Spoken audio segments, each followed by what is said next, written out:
Congratulations. From my heart to you, I want to say congratulations. You got the big job. You signed that amazing contract. You finally accomplished that thing you've been working all these years to have happen. And I'm here to say congratulations, but none of it matters. None of it matters. And I'm going to tell you right here on this episode why. Because I want to talk about the future and how you're going to take those wins to create more wins. Welcome to the next 24 hours, where I'm going to give you real information you can really use to transform your life and work one day at a time. I'll be your host, Curtis Zimmerman.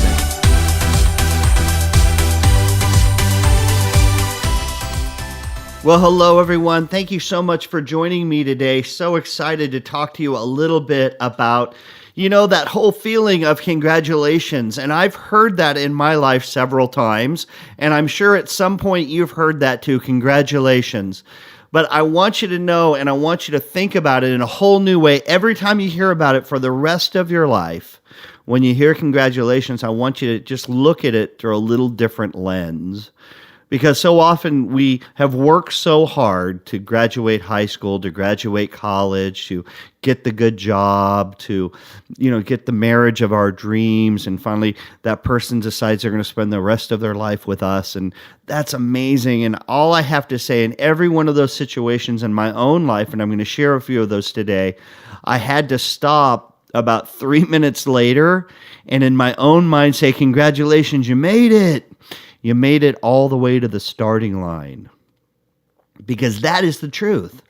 You've worked so hard to plan and to be in love and to do the right things and then to, propose and then to get married and woohoo, congratulations. And everyone's in a line shaking your hand, throwing rice at your face. It's amazing. Then you realize 2 weeks later when you're home, that the congratulations is really about congratulations because you're at the starting line. You're at the starting line of a new relationship. You're at the starting line of where you're hoping to go to spend the rest of your life with somebody who you care about and who cares about you. And I would say that's true in our business. That's true in our relationships. That's true with our own personal growth. So I have had standing ovations in my life. And I understand, boy, I've worked really hard. I've done all the work, depending on what the program was, what the speech was, depending on, was it a performance as a performer? Thank you so much. And you take that standing ovation and you take a bow. And when you stand back up and you walk off the stage, you never think about it again. Because when you get a standing ovation, that doesn't have any impact on the next performance. That doesn't have zero impact on whether or not you're going to earn another standing ovation the next day. The only thing that's going to determine that is what you bring to the next performance. That what you bring from that experience into the next section of your life. And I have one of these kind of pivotal moments in my life that I'd love to share with you. And it's going to sound kind of goofy and kind of crazy, but believe it or not, when I was performing as a mime and a juggler and a fire eater and all that stuff at amusement parks, I was working at Marineland, and Marineland's an aquatic park like SeaWorld, where I opened for the Killer Whale show and stuff like that. And at that time, Yoplait Yogurt was doing a giant promotion. And Yoplait Yogurt, this promotion was being held in 12 major cities, and they were going to have a mime-off, believe it or not. That's right, a mime competition to find the best mimes in those 12 cities. And this was when mime was really big. There was the Children Are Nail show was on, which were two mimes, a husband and wife television show. The LA Mime Company were doing a show called Dick Van Dyke and Company, which was Dick Van Dyke plus LA Mime Company. It was really popular. Michael Jackson was doing the robot and his dancing and the moonwalk and all that. All that came from different mime and mime activities. So it was very popular at that time. So somewhere, some promotional person sat in some room and said, hey, why don't we take the yogurt of France And the most famous mimes came from France, Marcel Marceau. And this marketing genius guy, Brad Pappas is his name, came up with this concept of, wow, if I could take the yogurt of France and then tie it to this popular art form that's being done right now, mime, then we could go and have these competitions, have them live on television, and have a mime off, and then let people vote and decide who is going to be the mime in that city. And so that competition happened in Los Angeles, and I went and auditioned. I made the cut, so there were about 7 mimes left, and I couldn't believe it. I'd never won anything like this in my life before.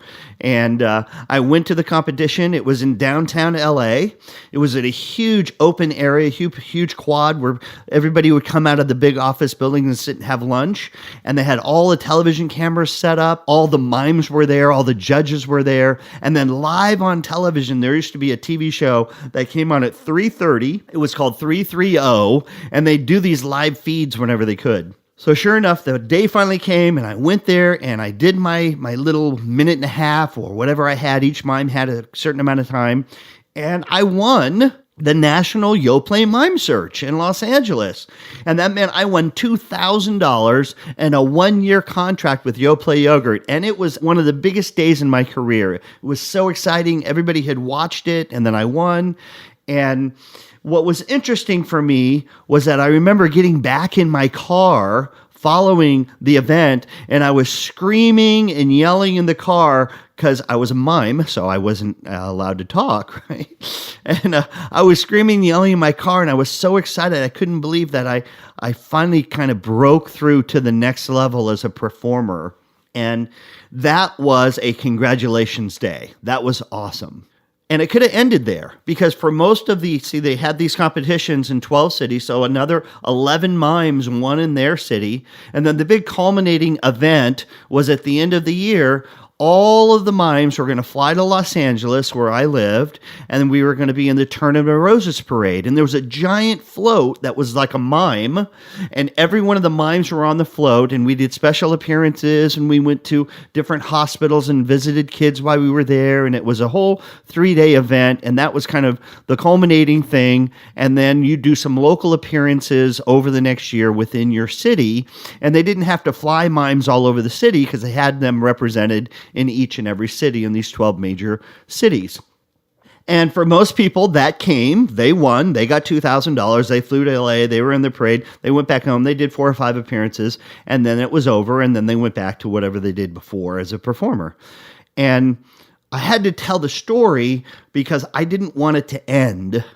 And I realized after talking to Brad Pappas, which was this person that was flying around and doing these shows in all these cities, that the main thing for him was, yes, he wanted to have a performer. He wanted that person to be able to go and do their mime thing, but also he needed somebody that was going to be reliable.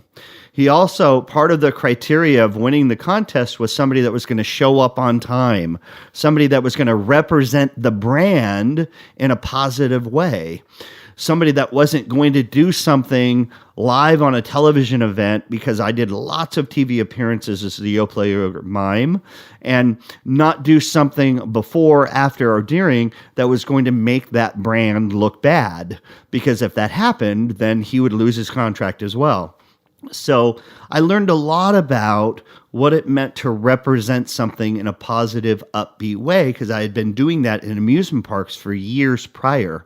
So he knew I was going to show up, I was going to be professional, and all of that may not seem like much, but it really, really helped me to take the win of the Yoplait Yogurt Mime Search, go and do appearances, but then be easy to work with and be professional to where when the contract ended and Yoplait Yogurt came to Brad Pappas and said, listen, we want to keep this message alive. We want to do another 20 or 30 appearances all over the United States, but we can't afford to hire all these mimes again. I want you to just pick one, and then that person's going to be the Yoplait Yogurt mime for next year as well.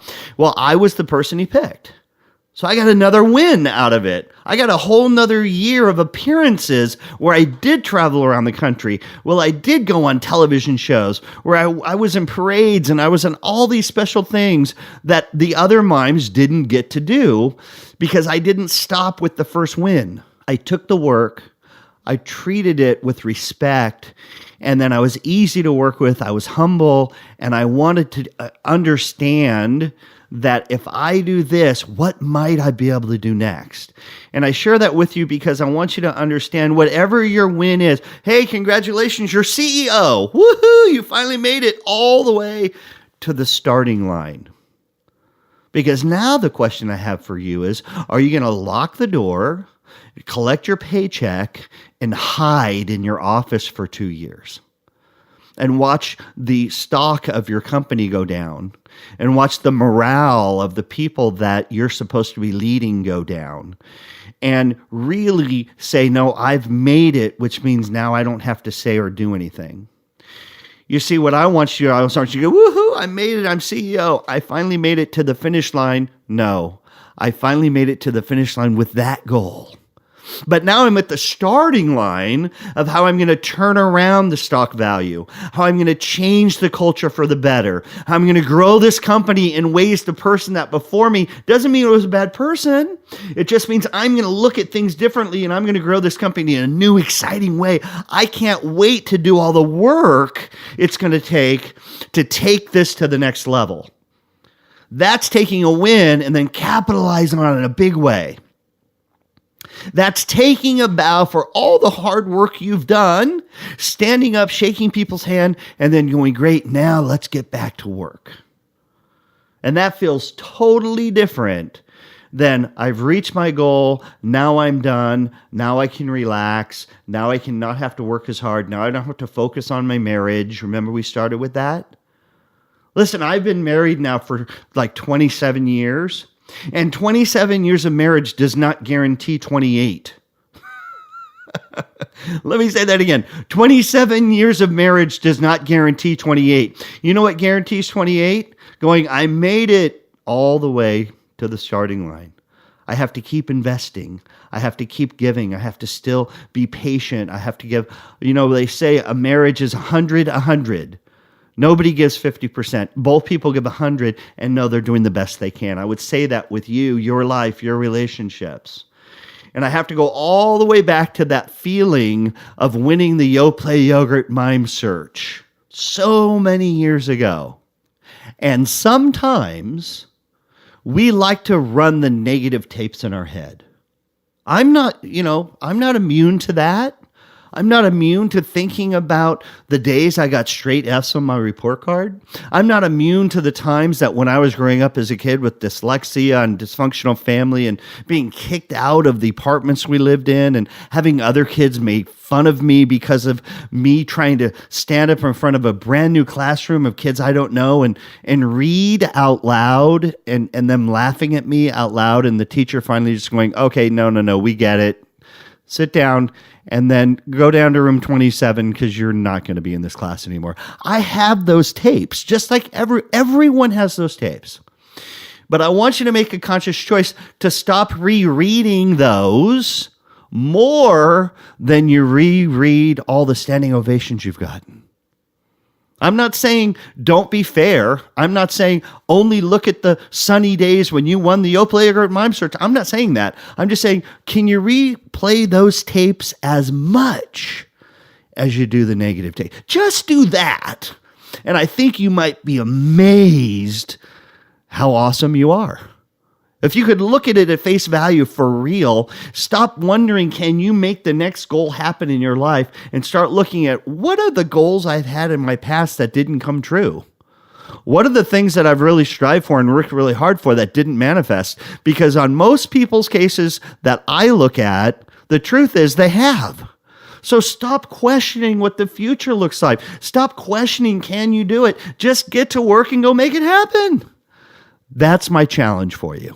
That's the perspective I want you to take out of enjoy the win. Believe me, I got in my car and I was screaming like a 13-year-old girl. Well, I won! Oh my God! Enjoy it. That's great. We get to enjoy it. But now, what can I do with this to really drive my career where I want to go next? How can I take this and catapult myself even further? That, my friends, is living the dream. So now we finally come to my favorite part of the next 24, and that is the 24-hour challenge. Remember, what's different about this podcast and others, I don't want you to just listen to it, turn it off, and forget about it. I want you to listen to it, get something tangible to take away, and then actually do over the next 24 hours of your life. So congratulations, because you win. Yes, you did win. Remember, we just heard about congratulations. What you want is you want a free copy of Write a New Script, the workbook. Now, this normally sells on my website, but for all of the listeners today, all you have to do is go to curtiszimmerman.com/new script, and you're going to be able to download that for free. Now, remember, the reason that I'm doing that is I want you to do it in the next 24 hours. I want you to download it. I want you to print the first 5-10 pages, and I want you to start on that journey about writing the next chapter of your life, writing a new script. This time of the year, so many people do goal setting and all these kinds of things. This is an instrument you can use to do that. Take the win of listening to this podcast, feel good about yourself, but then catapult it into writing the next chapter and the next script of your life. Hey, thank you for listening to the next 24 hours.